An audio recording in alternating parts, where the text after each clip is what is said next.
Hey, what's going on YouTube? Alabama Reloader here. Going to bring you kind of a mini update on the Cabela's Covenant 7 rifle scope. This is their 5 to 35 by 56. This is the second focal plane reticle scope that they have. It's this one is in mil, not MOA. So on this setup, and it's on my Savage 110 Tactical in 6.5 Creedmoor. This is a rifle I picked up over at Mr. Big Guns in Huntsville. And this thing it absolutely shoots lights out. This has probably been the best shooting kind of off the shelf rifle that I've ever purchased or anything like, I mean, even owned, period. Just a regular factory rifle that you can just go pick up off the shelf. This has been the best shooting rifle I've owned. In terms of, I mean, just, it doesn't matter the bullet type, bullet weight, powder combination, you know, it's almost, I've made a couple of posts on Instagram, and I think I've even mentioned it in some of the Creedmoor update videos that I've done on here. It's almost boring at this point to load for this particular rifle. It doesn't matter what I feed through this thing. It just shoots lights out. You know, powder combinations, some work better than others, but basically anything H4350, you pour a case of that in there, and then just, it doesn't matter the bullet you seat on top. Sucker's gonna shoot, you know, 1/2 inch groups, you know, under 3/4 for sure, all day long. But the scope this has been an awesome deal. I came across this at Cabela's. They had them on sale. It's been a little while back now, but I picked it up. I think it was $284.99 was the price that I picked this thing up for. And it is an absolute just beast of a scope. So it's extremely heavy. It's got a 34mm main tube. Definitely not one that you want to tote into the woods here in North Alabama and go hunting with.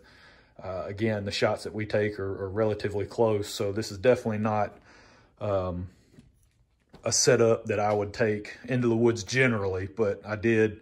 The doe that I shot with this Creedmoor, you know, I was sitting watching a food plot, and I think the shot was about 125 yards, so I felt comfortable taking this setup into the woods with me that day.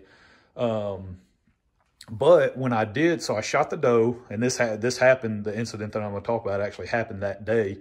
So I shot the doe, threw it on the four-wheeler, you know, heading back, and stopped on the side of the road there. I was going to go ahead and gut the deer and then throw it in the vehicle and head back to the house, drop it off the processor. So I'm sitting there, and like an idiot, I take my rifle and I set it on the seat of the four-wheeler. So I get off the four-wheeler, deer's on the back, set my rifle on the seat. Well, I go to drag the deer off the four-wheeler, and the legs or something, it ends up hitting my rifle, and my rifle falls off the four-wheeler. And where you put your feet down on the, when you're riding the four-wheeler down there where you're changing gears or whatever, where your foot brake is as well, that basically has kind of like a metal grate that you rest your feet on, pretty much. Well, the rifle fell off the seat and ended up, you can see it right there. So that basically a nice gouge. Yep, right there on the scope. Well, that's what hit. Nothing else hit. Nothing on the rifle hit. Nothing except that scope. So it basically fell down off the four-wheeler, which is only, you know, it's probably less than a 2-foot drop.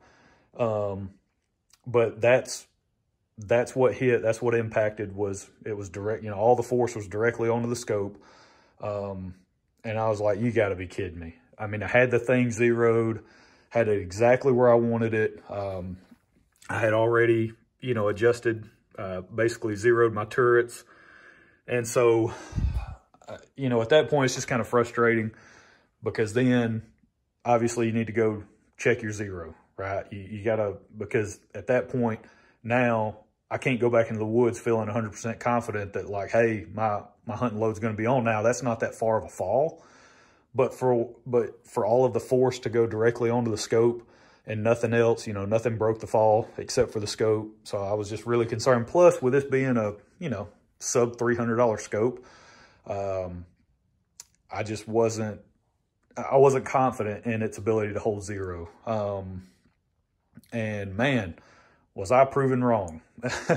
This thing right here, you know, I took it back out to the range, and I mean, it was already, I mean, like this was my hunting load. This was the load that I shot the doe with, the 129 grain SST. I would say that's zeroed. I mean, that's exactly from previous range sessions. That's what we're looking at. That was our zero.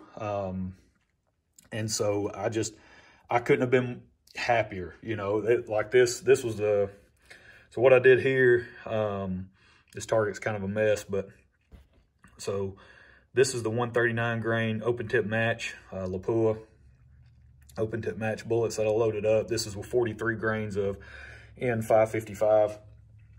And this was my cold bore shot. And so then after that, what I did, cold bore, shot a couple, and then, so basically a 3-shot group, counting the cold bore shot there, shot a couple. Then I dialed the turrets up 2 mils, because I was at the range that I was at, Hobbs Island shooting range.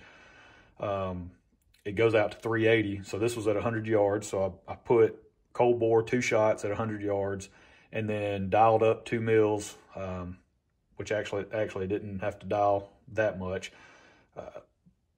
Was on target, you know, on some steel out at 380, shot 3 shots on steel at 380, dialed it back down to 0, and then shot 3 more shots.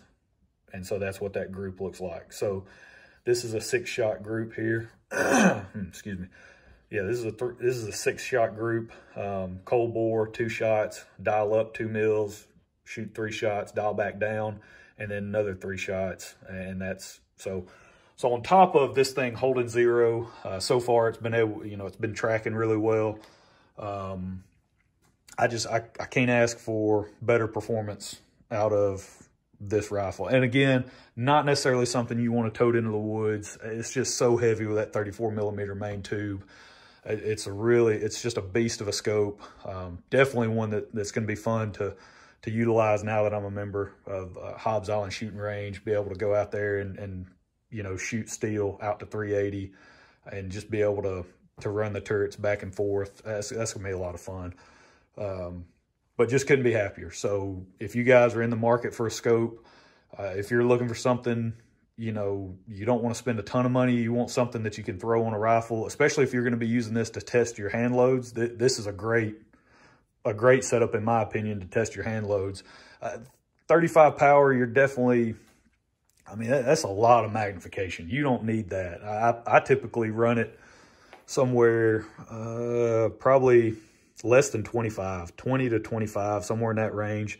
Seems to work pretty good for shooting groups. I mean, I'll crank it up to 35, but that's a bit overkill.